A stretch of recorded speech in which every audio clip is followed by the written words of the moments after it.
আমার বাসার কাজের মেয়েটি প্রতিদিন সোফায় ঘুমাতো আর গভীর রাতে চিৎকার করত।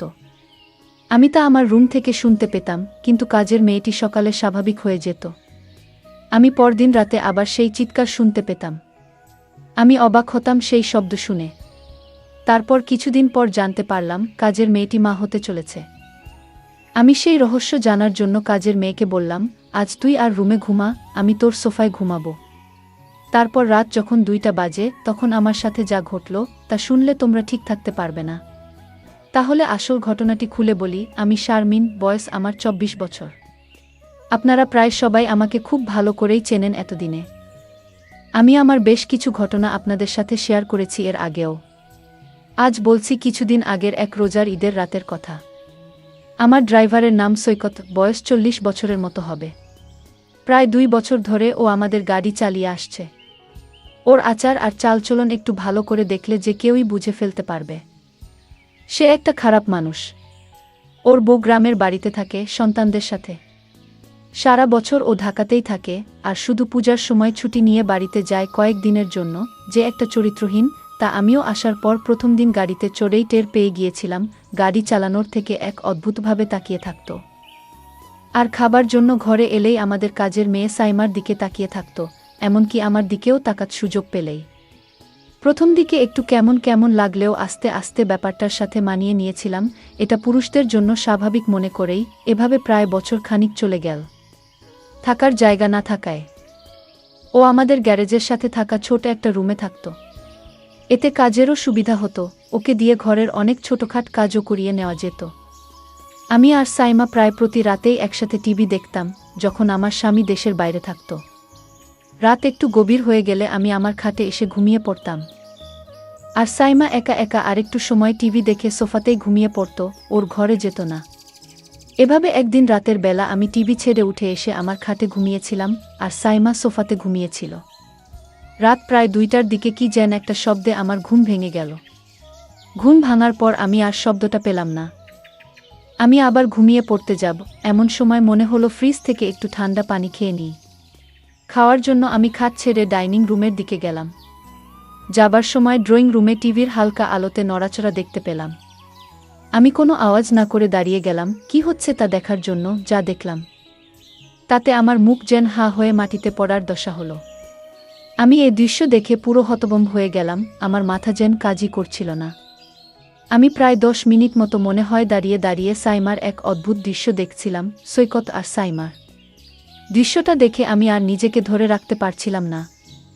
তাই কোনো কিছু করে বসার আগে তাড়াতাড়ি ওখান থেকে সরে এলাম, আর পানি খেয়ে কোনো শব্দ না করে আমার খাটে ফিরে গেলাম। আমি যা দেখেছিলাম সাইমা এমন করতে পারে, আমার কল্পনার বাইরে। আমি এসব কি দেখছি? সাইমা তাহলে সৈকতের সাথে? কি প্রতি রাতে? না, এটা কিছুতেই আমি মেনে নিতে পারছি না। কি হচ্ছে আমার ঘরে এসব? আমি জানতাম কাজের মেয়েটি অনেক ভালো ছিল। আজ তার দৃশ্য দেখে আমি নিজের চোখকে বিশ্বাস করতে পারছি না। আমি কাজের মেয়েটাকে জিজ্ঞেস করলাম, কতদিন ধরে চলছে? মাথা নিচু করে চুপ করে দাঁড়িয়ে রইল। আমি ওকে অভয় দিয়ে বললাম, ভয় পাস না, আমি তোকে কিছু বলছি না। কিন্তু সে যদি তোকে কিছু বলে তাহলে আমি ওকে পুলিশে দেব। সাইমা তখন হতাশ হয়ে বলল, না আপা, সৈকত আঙ্কেল আমাকে করে কিছু বলে নাই। আমি হিতো ওকে বলেছি আমরা প্রায় 2 মাস ধইরা আমাদের চলছে খুব। আমি ওর কথা শুনে অবাক হয়ে গেলাম। একটু পরে ওকে বললাম, কি বলছিস? তোর বাপের বয়সী একটা লোকের সাথে 2 মাস ধরে? ওকে তো তুই কাকা বলে ডাকিস, তার উপর ও আবার একজন হিন্দু। সাইমা আমার কথা শুনে পুরো চুপ মেরে গেল, মাথা নিচু করে দাঁড়িয়ে রইল। আমি বললাম, কি রে, কিছু বলছিস না কেন? মৃদু গলায় বলল, আপা, বিয়া ভাঙছে আমার 1 বছর আগে, তাই উনি যখন কইল তখন আমি আর না করতে পারলাম না। উনি আমাকে বিয়ের প্রস্তাবও দিয়েছে। হায় রে বোকা মাইজা, হিন্দু ছেলে তোকে বিয়ে করবে? দয়া কইরা কাউরে কিছু বইলেন না আপা, আর উনারে আপনার বাসার কাছ থেকে বের কইরা দিয়েন না। আমি বললাম, আচ্ছা, কিন্তু তোর একবারও মনে হলো না যে তুই একটা হিন্দু লোকের সাথে? উত্তরে সাইমা বলল, আপা, উনি হিন্দু হলে কি হবে? উনার আচরণ অনেক ভালো। উনি মুসলমানের চেয়ে অনেক ভালো। আমি কত মুসলমান দেখেছি, কিন্তু উনার মতো কাউকে দেখিনি। উনি যে হিন্দু তা শুধু নামে মাত্রই। আমি ওর কথা শুনে পুরোপুরি চুপ হয়ে গেলাম, আর কিছু না বলে ওখান থেকে চলে এলাম। এভাবেই চলছিল ওদের। আমি মাঝে মধ্যে আরও অনেকবার ওদেরকে ড্রয়িং রুমের সোফায় একসাথে বসে গল্প করতে দেখেছি। আমি আর বাধা দিইনি সাইমার কথা চিন্তা করে। এখন আসি মূল ঘটনায়। সেদিন রাতে আমি আর সাইমা অন্যান্য রাতের মতো ড্রয়িং রুমে বসে টিভি দেখছিলাম। রাত প্রায় 12টা বাজে। তখন সাইমা আমাকে জিজ্ঞেস করল আমি ঘুমাতে যাব কিনা। আমি না বললে ও বলল সারা দিন বাড়ির কাজের চাপে সে খুব ক্লান্ত, ও রুমে গিয়ে ঘুমাবে। এই বলে ও চলে গেল ঘুমাতে। আমি সোফায় শুয়ে টিভি দেখতে লাগলাম। প্রায় আধা ঘন্টা টিভি দেখার পর আমারও খুব ঘুম আসতে লাগলো। কিন্তু আমি টিভি ছেড়ে বেডরুমে গেলাম না। টিভি দেখতে দেখতে আমি সোফাতেই শুয়ে ঘুম ঘুম চোখে অনুষ্ঠান দেখছিলাম। কিছুক্ষণের মধ্যেই আমি ঘুমিয়ে গেলাম। রাত হয়তো তখন 2টা হবে। হঠাৎ একটা শব্দে আমার ঘুম ভেঙে গেল। ঘুম ভাঙার পর কয়েক মুহূর্ত সময় লাগলো পুরোপুরি সম্বিত ফিরে পেতে। তারপর বুঝতে পারলাম কি ঘটতে যাচ্ছে। আমি ঘুমের ভান ধরে শুয়ে রইলাম।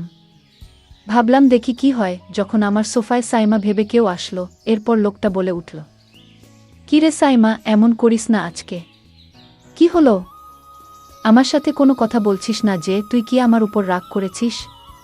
আমি গলার আওয়াজ শুনে বুঝতে পারলাম লোকটা আর কেউ নয়, আমাদের ড্রাইভার সৈকত। আমাকে ভুলে সাইমা ভেবে এখানে চলে এসেছে। সৈকত বলল, কি রে সাইমা, আজ তোর কি হয়েছে? কোনো কথা বলছিস না কেন? কি রে? চিল্লায় ম্যাডামরে জাগায় ফেলবি নাকি? আমি বুঝতে পারলাম ওকে কিছু না বললে ও এখান থেকে যাবে না। আমি কথা না বলে ওর আসল রহস্যটা জানতে চাইছিলাম। কিছুক্ষণ পর সে বলল, কি রে, আজকে কি হয়েছে তোর, এরকম করছিস কেন? আমি উত্তরে বললাম, সৈকত, আমি সাইমা না, তোমার ম্যাডাম। সাইমা ওর ঘরে ঘুমাচ্ছে। বুঝলাম আমার কথা শুনে ও হতভম্ব হয়ে গেছে। সরি ম্যাডাম, আমার ভুল হয়ে গেছে। সব সময় তো এখানে সাইমাই ঘুমায়, না দেখে ভুল করে আমি এখানে চলে আসছি। দয়া করে স্যারকে বললেন না ম্যাডাম, আমার চাকরিটা চলে যাবে। আমিও আর কিছু বলার মতো পেলাম না। বুঝলাম ও ইচ্ছাকৃত কিছু করেনি, কারণ সাইমা এই সোফাতেই ঘুমায়, আর আমার এখানে থাকার কথা না। তাই আর কিছু না পেয়ে বললাম, আচ্ছা ঠিক আছে, আমি তোমার স্যারকে কিছু বলবো না। গিয়েও বলল, ম্যাডাম, আপনি আমারে বাঁচাইলেন। কি বইলা যে আপনাকে ধন্যবাদ দিমু বুঝতেছি না। আমি উত্তরে বললাম, ধন্যবাদ দিতে হবে না, এটা একটা ভুলের কারণে হয়েছে। কিন্তু এখন বল, আমি এখানেই থাকবো নাকি আমাকে উঠে যেতে হবে? ও একটু ভয় পেল আমার কথা শুনে, বলল, সরি ম্যাডাম, ভুল হয়ে গেছে। এই তো আমি উঠেই যাচ্ছি। আমি বললাম, ঠিক আছে, তুমি তো যাবে, তার আগে আমার একটা কথা শুনে যাও। তুমি আজ যা করলে, আমি তো তোমাকে এ বাড়ি থেকে বের করে দিতে পারি। কারণ এভাবে লুকিয়ে লুকিয়ে যা করছো, তা কিন্তু মোটেও ঠিক নয়। আমি তোমাকে কিছু শর্ত দেব। যদি শর্ত মেনে নিতে পারো তাহলে তোমার চাকরি থাকবে। ও বলল, ঠিক আছে ম্যাডাম, আপনার কথা আমি অক্ষরে অক্ষরে পালন করব। আপনি যা আদেশ করবেন তাই করব। আমার চাকরিটা খুব দরকার ম্যাডাম। আমি বললাম, তাহলে চলো এখান থেকে তোমার রুমে যাই। তারপর বলছি আমার শর্তগুলো। চলো তোমার রুমেই যাওয়া যাক। আমরা আস্তে গ্যারেজের দিকে এগোতে লাগলাম। কিছুক্ষণ পর আমি আর সৈকত গ্যারেজের পাশে ওর রুমে পৌঁছলাম। আমি আগে কখনো ওর রুমে ঢুকিনি। রুমটা খুব বড় নয়। এক কোণায় একটা সিঙ্গেল খাট রুমের বেশিরভাগ জায়গা দখল করে রেখেছে।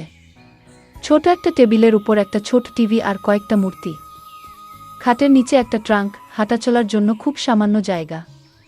বসার জন্য একটা চেয়ারও নেই। আমি ওর ঘরে ঢোকার সাথে সাথে একটা দুর্গন্ধ পেলাম। আমার দম বন্ধ হয়ে আসছিল, বেশ কষ্ট করে শ্বাস নিতে হচ্ছিল। আমার অবস্থা দেখে ও বলল, এই তো ম্যাডাম, 2 মিনিটের মধ্যে ঠিক হয়ে যাবে। আমি ফ্যান ছেড়ে দিতেছি। এই বলে ও ফ্যান ছাড়ল। মিনিট 2 পর আমি মোটামুটি ঠিক হয়ে গেলাম। সবকিছু স্বাভাবিক হবার পর আমি বললাম, আচ্ছা তাহলে আর দেরি না করে তোমার শর্তগুলো শুনে নিই। বলো কি করতে হবে, নয়তো আমার যেতে অনেক দেরি হয়ে যাবে। ওর কথা শুনে হেসে বললাম, আমি আজ তোমাকে যা বলবো তোমার কিন্তু তাই করতে হবে। আমি বললাম, ঠিক আছে ম্যাডাম, আপনি বলুন। আমি তখন সৈকতকে বললাম, তুমি সাইমার সাথে যা করেছিলে আমিও তা করতে চাই। ম্যাডামের এমন কথা শুনে আমার গলা শুকিয়ে গেল। আমি বললাম, ম্যাডাম, আমি 1 গ্লাস ঠান্ডা পানি খেয়ে তারপর বলছি। তখন এক গ্লাস ঠান্ডা পানি খেয়ে বলল, ম্যাডাম, আপনি বলেছেন তা কোনোদিন সম্ভব না। কারণ আপনি একজন বড়লোকের মেয়ে আর আমি আপনার গাড়ির ড্রাইভার। আপনি একবার ভেবে দেখেছেন? আমি বললাম, সৈকত, তুমি যদি আমার কথা রাখো তাহলে আমি তোমাকে একটা পুরস্কার দেব, আর সেই পুরস্কার পেলে তুমি খুশি হবে। আশা করছি। ম্যাডাম, আপনার কথা কি আমি না রেখে পারি? আপনি যা বলবেন তাই হবে। ম্যাডাম তখন বলল, তাহলে দেরি করছো কেন? যাও, আমি এখন যা বলবো তাই করো। তুমি প্রথমে ঘরের জানালাটা বন্ধ করে দিয়ে আসো। আমি ম্যাডামের কথা শুনে অবাক হয়ে গেলাম। বললাম, ম্যাডাম, ঘরের জানালা খোলা রেখে কি বলা যায় না? ম্যাডাম তখন রাগ দেখিয়ে বলল, আমি যা বলছি তাই করো, অতিরিক্ত কথা বলবে না। আমি বাধ্য হয়ে জানালা বন্ধ করলাম। তারপর বললাম, এখন কি করতে হবে ম্যাডাম বলুন? ম্যাডাম বলল, যাও, এবার দরজাটা বন্ধ করো। আমি বললাম, ম্যাডাম কি বলছেন? বললাম, একদম চুপ। তুমি আমায় কথা দিয়েছ আমি যা বলবো তাই পালন করবে। এখন অত কথা বলছো কেন? আমি বললাম, ঠিক আছে ম্যাডাম, আপনি রাগ করবেন না, আমি বন্ধ করছি। আমি তখন হেসে হেসে বললাম, সৈকত, আমি জানি তুমি একজন ভালো মানুষ। আর তাই আমি তোমাকে একটা কথা বলবো, সেটা হলো, আমি চাই তুমি হিন্দু থেকে মুসলমান হয়ে যাও। যদি তুমি হিন্দু থেকে মুসলমান হও তাহলে তোমার সাইমাকে আমি তোমার সাথে বিয়ে দেব। আর সাইমা যেহেতু মুসলমান, তার বাবা এটা মেনে নেবেন না। আমি ম্যাডামকে বললাম, কিন্তু? বললাম, কোনো কিন্তু নয়। তুমি আমায় আগেই কথা দিয়েছ আমার কথা রাখবে। আর তাছাড়া সাইমা মা হতে চলেছে, সুতরাং তোমার এখন তাকে বিয়ে করতে হবে। তোমার ঘরে আমি আসার কারণ হচ্ছে, আমি তোমাকে পরীক্ষা করছিলাম তুমি ভালো না খারাপ। আসলে তুমি একজন ভালো মানুষ। তুমি আমার পরীক্ষায় পাশ করেছ, সাইমা যা বলেছে সেটা সত্যিই বলেছে। আসলে তোমার মতো মানুষ খুব কম পাওয়া যায়। আমি সাইমার সাথে তোমার বিয়ে দেওয়ার জন্যই তোমাকে এখানে নিয়ে এসেছি। সৈকত বলল, ম্যাডাম, আপনার যা ভালো মনে হয় তাই করুন। বন্ধুরা, আজকের গল্পটি তোমাদের কেমন লাগলো তা অবশ্যই কমেন্ট করে জানাতে ভুলবে না। আর প্রতিদিন এরকম নতুন নতুন গল্প পেতে আমার চ্যানেলটিকে সাবস্ক্রাইব করে পাশে থাকবেন। ধন্যবাদ।